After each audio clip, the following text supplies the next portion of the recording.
Drones are the wave of the future. They seem to be everywhere these days, and their uses are apparently limitless, from making deliveries to saving rhinos from poachers. But there is one use that has captured the imagination, charged debate, and caused a stir more than any other. Drones have been used to target and kill people in far-off lands since 2001. The military use of drones dates back decades, but it's only in this century that we can be sure they've been used to kill people. It is warfare at arm's reach. Pilots are safely ensconced on bases hundreds or thousands of miles from the battlefield. The drones they control can loiter over a spot for up to 24 hours, watching and waiting for a target to appear. So far, only 3 countries have killed people with drones, that we know of. They are the UK, Israel, and the US. And of the 3, the US is by far and away the most prolific, and nowhere more so than in Afghanistan, the most drone-bombed country in the world. Soldiers returning from the battlefield evangelize about the effectiveness of drones. The airborne sentinels keep watch for danger, keep the soldiers safe. But drones have a different role, for so-called targeted killings, a military euphemism right up there with collateral damage. They are the US's hunter-killers, and beyond the declared war zone of Afghanistan, the US has carried out targeted killings in 3 countries as part of its secret global war on terror, in the Badlands of Pakistan, Yemen, and Somalia. This war is being prosecuted by the CIA, a fundamentally secret organization, and a shadowy special forces unit called Joint Special Operations Command, or JSOC. Unsurprisingly, it has been characterized by a near total lack of official transparency. The US has been killing people in Pakistan with drones since June 2004, yet it took the White House 8 years to officially acknowledge this widely known fact. And after more than a decade of the drone war, we now know quite a lot of what is going on.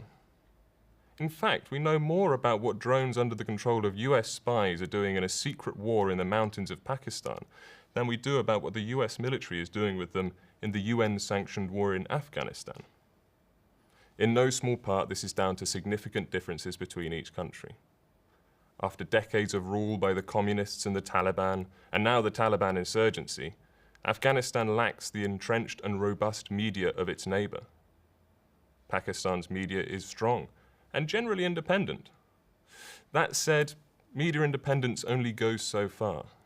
Recently, a dominant media group called Jang and its broadcaster Jio found itself on the wrong side of the Pakistani military after apparently defaming the ISI, Pakistan's omnipotent military intelligence service. Things began to unravel after Hamid Mir, a renowned Jio broadcaster, was shot on the streets of Karachi. He took 6 bullets in the ribs, thigh, stomach, and across his hand, according to The Guardian. Jio responded by broadcasting the name of the man they said was ultimately responsible for the shooting, the head of the ISI. The state retaliated by banning Jio from broadcasting for several weeks. The dangers of working as a reporter in Pakistan come from non-state armed groups, not just the state, but the state is a potent threat. As Imran Aslam, Hamid Mir's boss at Jio, said, "There was a time that if they didn't like what you wrote, they censored you. They cut out a word or a line. If they got really angry, they got your editor fired. Now they just shoot you." Despite this, the Pakistani media has covered and continues to cover the US drone campaign, with English language papers like Dawn here reporting a strike, as with the News here. Despite its isolation and the risks to journalists and their sources, News still manages to get out of Pakistan's tribal region where the drones are striking. The press in Yemen is much less developed than in Pakistan and historically dominated by state-sponsored, state-supporting outlets. 30 years under a kleptocratic dictator will do that for you. Reporting strikes can be extremely dangerous in Yemen, where for much of 2011 and 2012, Al-Qaeda governed a chunk of southern Yemen. It was essentially an enclave, and it was where the drones were hitting most frequently. Plus, as you might expect, Al-Qaeda does not have an enlightened attitude towards press freedom. Reporting was not possible. The Yemeni state is also not especially enlightened when it comes to independent journalism. It is not just Yemenis who suffer, which they do, at times brutally. Adam Baron, one of the few international journalists who actually lived in Yemen, was recently thrown out of the country, essentially for being a good independent reporter, here reporting on the divisions in the Yemeni government over US drone strikes, in his final filing for McClatchy before being turfed out. That said, journalists have had to contend with more than armed groups and belligerent local authorities when covering the US war on terror. Yemeni reporter Abdullah Haider Shai was an independent Yemeni journalist covering al-Qaeda and US attacks in his country. His coverage brought him some unwanted attention from the authorities, and he was jailed for 5 years in 2011 by a court that failed to meet international standards of due process, according to Human Rights Watch. Rumours swirled after the verdict that he would be pardoned by then-President Ali Abdullah Saleh. However, according to press reports, a quick phone call from President Obama seemed to put pay to that. Obama expressed his concern at Shai's possible release, saying Shai was connected to al-Qaeda. This is true in the loosest possible sense. Shai had interviewed several al-Qaeda figures, but this does not make him even remotely a terrorist. 2 years after being sent down, Shai was released. The third country in the US's secret drone war is Somalia. Least is known about the US strikes in Somalia, not least because reporting from Somalia is clearly not the easiest job in the world. It consistently ranks among the most dangerous places to work as a journalist, with one of the highest death rates. It is a wonder that news of strikes get out at all, and it is clear the majority of US operations have gone unreported. The drone war has received plenty of coverage beyond the local media.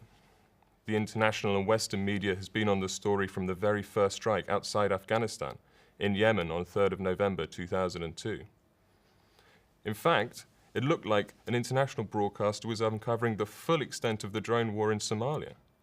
Iranian station Press TV was publishing report after report of drone strikes and civilian casualties.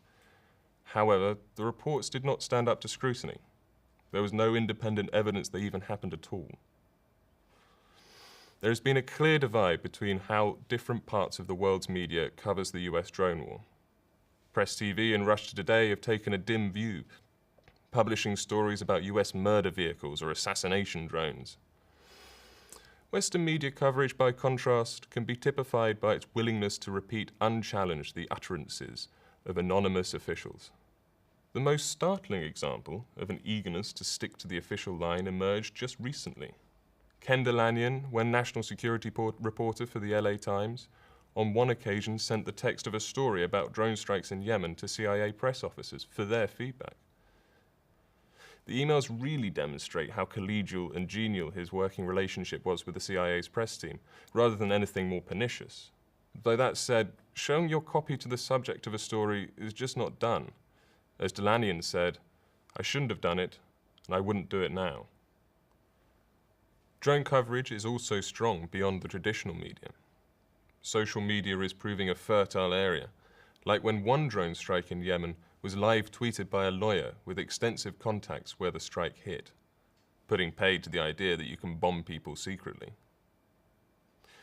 Reporting drone strikes has also ventured into the land of smartphone apps.